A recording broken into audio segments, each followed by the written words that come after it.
Good morning. I'm Laurel Frischman, and I have the pleasure of being your worship associate for today's UU Coastside Community Sunday service, along with my good friends Noreen and Bill.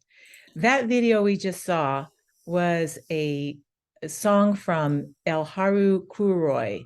It's a Dia de los Muertos song, and I think it's a perfect opening for our focus for this week. I hope you enjoyed it.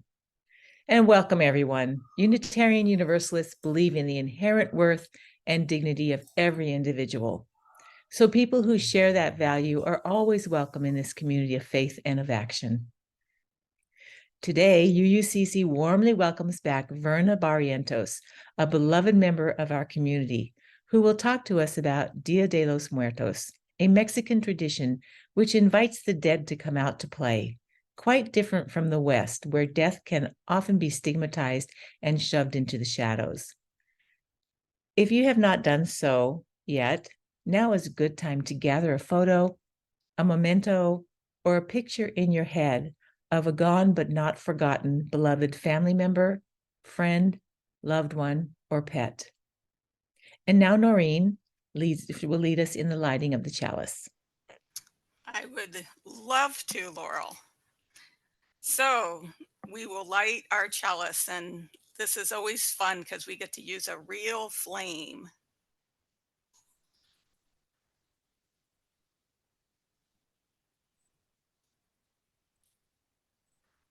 So now please join me in reading these chalice lighting words by Florence Caplow. It's the All Souls Chalice Lighting. As we kindle the flame, we honor and remember those who have passed into the mystery. Their brightness lives on in our vision. Their courage lives on in our commitments, and their love continues to bless the world through us. And now it is my pleasure to introduce our speaker today, Verna Barrientos, who uses the pronouns she, her. Verna is a fan of talking about things that we do not comfortably talk about. When not fighting against the stigmas of the world, Verna is a dog mom, avid reader of books, a lover of tea, and is on the path to making her area of the world just a little bit better than she found it. Welcome, Verna. Thank you, Laurel. Hello, all. Thank you for having me today. It feels so good to be here in community with you all. And let me start out by saying, Feliz Dia de los Muertos, Happy Day of the Dead. I know we're still several days away from the actual holiday, but saying this out loud feels comforting to me. Feliz Dia de los Muertos. As we go into today's sermon, my suggestion for you all, if you choose to go along with this, is for you to keep someone special in mind as we discuss Dia de los Muertos, grief, and healing. We will have more time for conversation and sharing at the end of the service. Dia de los Muertos and celebrating the lives of our lost loved ones is something I look forward to all year long. It's definitely one of my favorite holidays. For me, it feels wonderful to not just be able to openly and freely mourn the death of our loved ones, but to also celebrate their lives. In sharing their memories, our lost loved ones will live on forever in our hearts and minds. A little background on Dia de los Muertos. This day of remembrance began in Mexico around 3,000 years ago and was celebrated by Aztec and Nahua people. It takes place every year on November 2nd and is a day that recognizes death as a part of the cycle of life. Oftentimes, ofrendas, or altars, and sipansuchil, marigolds, are a part of the celebration. Marigolds are often used during Dia de los Muertos celebrations at grave sites and on ofrendas. This is done because it is said that these brilliant, beautiful orange flowers help guide the dead back to the land of the living to see their ofrendas. Another item on ofrendas and at grave sites typically include candles, various types of flowers, food, drinks, photos, and personal mementos of the person being remembered. I myself also utilize Dia de los Muertos as a way to tenderly hold other losses in my life. Big life transitions like divorce, leaving a job, retirement, ending a friendship or other relationship, and moving are all losses. The pain of grief comes from many different types of losses. Today, I'm going to focus mainly on death and some of the ways we can move through our grief. Because for me, when dealing with grief, the only way out is through.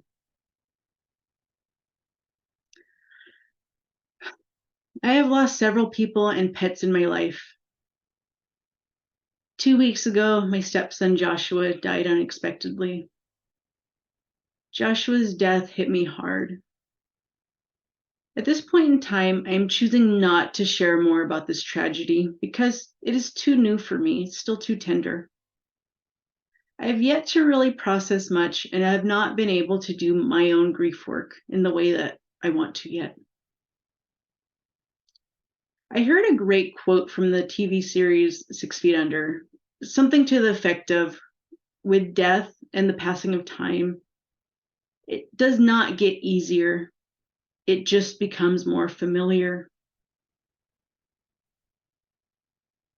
When I have done more work around Joshua's death, I will speak his name more often in community and advocacy spaces. For now, I would like to share about the death of my dad. My dad died in 2005 at the age of 57. My dad was ill for several months and was in hospice in order to ensure his last weeks of life were as comfortable as possible. I remember asking him once while we were both sitting at the dining room table at my parents' house if my dad was ready to die. He said he was. Being on hospice gave us the chance to talk about my dad's inevitable death. We got to hear about what his wishes were for after he died, which of course we made sure to honor. A few months after my dad died, my mom and I started attending grief groups through my dad's hospice. Thank the goddess for hospice workers. Even though this was one of the most painful things I had ever been through up until that point, and my own depression spiked, the pain of this loss was softened because of the support from the hospice folks. They helped me to carry this difficult burden. The wonderful, caring people who worked at the hospice acted as guides on this difficult journey of healing and moving through our grief. To this day, 18 years later, I still feel like my mom and I are able to talk joyfully about my dad, to celebrate his life. We were able to find solace within telling stories about what a funny, smart, sometimes outlandish joker my dad was. Others in my family, specifically those who did not attend these grief groups, and in my opinion, did not work on their own grief enough, they're not able to as easily share stories about my dad and find comfort and joy within these remembrances. It is through these grief groups that I learned that death is a part of life. It is something we will all experience, and that it is okay and even healing to talk openly about dying and death. The ease around talking about my dad and sharing some of the ways he enriched our lives is the same ease and joyfulness I see within those who celebrate Dia de los Muertos. It is beautiful to go to the cemetery and see families sitting at grave sites having a picnic. The ofrendas are another stunning way that we celebrate our dearly departed loved ones. Whether the ofrendas are simple or elaborate, gathering trinkets and favorite foods that remind us of our dearly departed loved ones is a powerful act. Creating ofrendas gives us a chance to feel close to those who have physically left the earth, but who are still very much a part of us and a part of our lives. Celebrating our recently lost loved ones and ancestors is a powerful ritual that makes grief and loss a bit more tolerable. There is something so healing about rituals around death. When we suffer in silence, whether that is from grief or our own personal life challenges like mental illness and substance use, we're losing out on the loving support of friends, family, and community. Talking with others, being in community is powerful, enriching, and healing. Being in community and being able to grieve openly and share our common sorrow can also be bonding. When we have a heavy load to carry, that burden is often lightened by those who willingly offer support. Support can come in many forms, such as talking with others, journaling, crying, being in community, and from various so amazing organizations. One of my favorite supportive organizations is NAMI, the National Alliance on Mental Illness. NAMI provides education, advocacy, and support for people living with mental health challenges and their families. Other organizations that provide support specifically around doing grief work are CARA and Waves of Grief, which is local in Half Moon Bay and also in other areas. These organizations I just mentioned can be found in the chat. One last resource I want to share with you all is 988. If you or anyone you know is having a mental health crisis or just needs some emotional support, please call 988. I implore you to help spread the word about this important resource. By knowing about and telling others about 988, we could literally save lives. It is by talking openly about death, sharing potentially life-saving resources, and being a support to others that we turn our grief into action. Some of the ways we can leave a legacy in the world are by talking openly about life's challenges, sharing resources, and most importantly, by spreading kindness. In closing, I am sometimes thoughtful about what happens to us when we die. Some people think we are reunited with our loved ones. Some people believe in heaven and hell. Some people think there is nothingness. For me, I'm not sure what happens when we die, when we leave this plane of existence. But what I am sure about is that it is important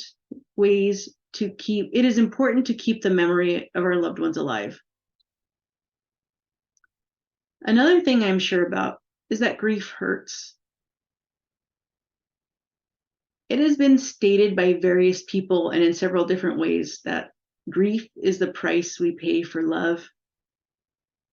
Love, by the way, is the touchstone theme for October. And no, I'm not saying that the bigger the love, the greater the grief. I feel it is important that we do not compare our grief to others. This is not a competition. For me, grief is grief. Loss is loss. And it is important that we do not drown in our own sorrows. Grieving in ways that feels right for us is something to honor and respect. Another way to honor ourselves is by stepping away from our grief and practicing self-care when it is needed. Really listening to our bodies. What do I need right now? And giving ourselves the gift of whatever it is that would bring comfort. Furthermore, remembering that there is joy and beauty in the world, like the beautiful marigolds that grace our ofrendas, something to hold on to within our grief. Speaking of ofrendas, I'm so grateful that there is a special day to celebrate our dearly departed loved ones. One of my favorite things about Dia de los Muertos is that through this celebration and the rituals that go along with it, we can learn to be comfortable talking about and celebrating the dead. Within our society, death is all too often seen as a taboo topic. It is something that we do not talk about enough. I feel that by not talking more about death, that it is a disservice to those who are grieving. I also feel it is important for us as a society and for those living with grief that we must bring death out of the shadows and into the light. I will say it again, when dealing with grief, the only way out is through. Thank you, and Feliz Dia de los Muertos to you all.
We now extinguish the candle flame.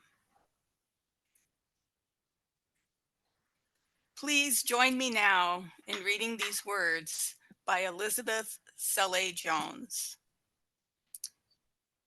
We extinguish this flame, but not the light of truth, the warmth of community, or the fire of commitment.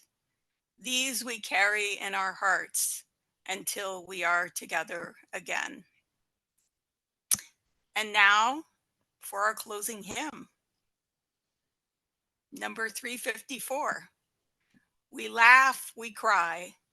The hymn is a little on the longer side, but all the verses seem appropriate for today's service.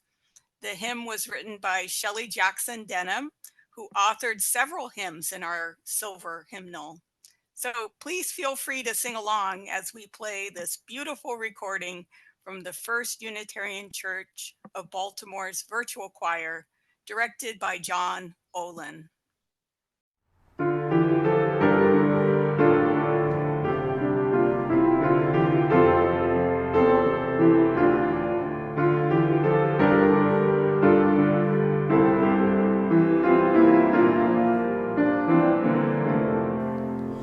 We laugh, we cry, we live, we die, we dance, we sing our song. We need to feel there's something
believe in life and in the strength of love, and we have found a place to be together. We have the right to grow.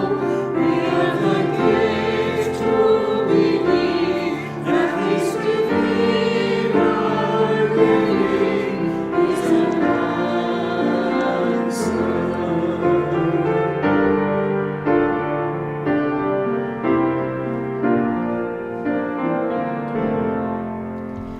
We seek elusive answers to the questions of this life.